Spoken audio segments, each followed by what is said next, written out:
अस्सलाम वालेकुम my YouTube family, कैसे हैं आप सब लोग। आप सब लोगों को वेलकम टू किचन एक्सप्लोरर। और आज हम बनाने जा रहे हैं क्रिस्पी ब्रोस्ट, वो भी मेरे स्टाइल में। बहुत यूनिक है और बहुत ही इजी है, झटपट बनने वाला है, कोई ज़्यादा काम नहीं है।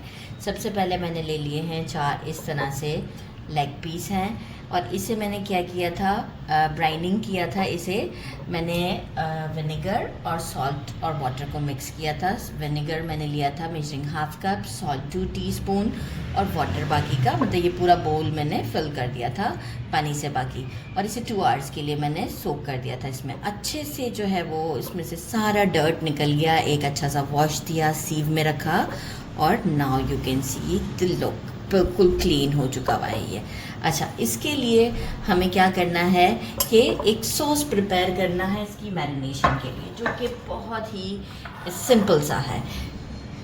मुझे चाहिए 1 teaspoon paprika powder, 1 teaspoon mustard paste, 1 teaspoon Tabasco, 1 tablespoon buffalo sauce, 1 tablespoon sriracha, 1 tablespoon sweet Thai chilli.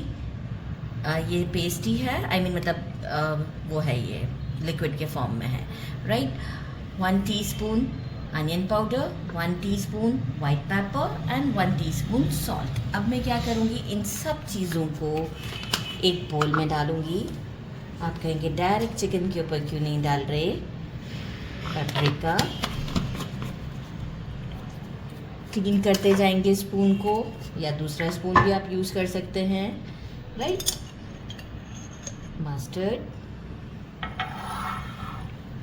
अच्छा टोबास्को सॉस काफ़ी, टोबास्को भी काफ़ी तेज़ होता है। तो देखें आप, अब ये होता है कि ब्रोस्ट हमें ना बहुत फीका फीका सा लगता है, इसलिए जो है वो मैं ये इस तरीके से डाल रही हूँ, राइट। तो वो आपके ऊपर डिपेंड करता है। ये है हमारा बफेलो सॉस, ये हम डालेंगे 1 टेबलस्पून, तो टीस्पून को भी हम करते हैं साइड को।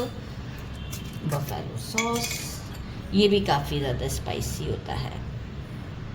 अच्छा, ज़रूरी नहीं है कि आपके पास ये सब नहीं है, कुछ मिसिंग भी है तो चलेगा, कोई मसला नहीं है। मतलब आप रेगुलर, आपके पास जो घर में कुछ सॉसेस अवेलेबल हों तो आप वो ही डाल के भी काम चला सकते हैं।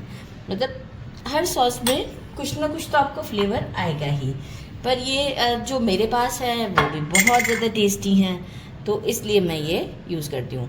अच्छा, थोड़ा बहुत अगर हमें बढ़ानी होगी क्वांटिटी तो वो बिल्कुल हम बढ़ाएंगे, तो हम सराचा की और उसकी बढ़ाएंगे, बफेलो की बढ़ाएंगे, ठीक है। Onion powder, white paper 1 teaspoon, salt 1 teaspoon,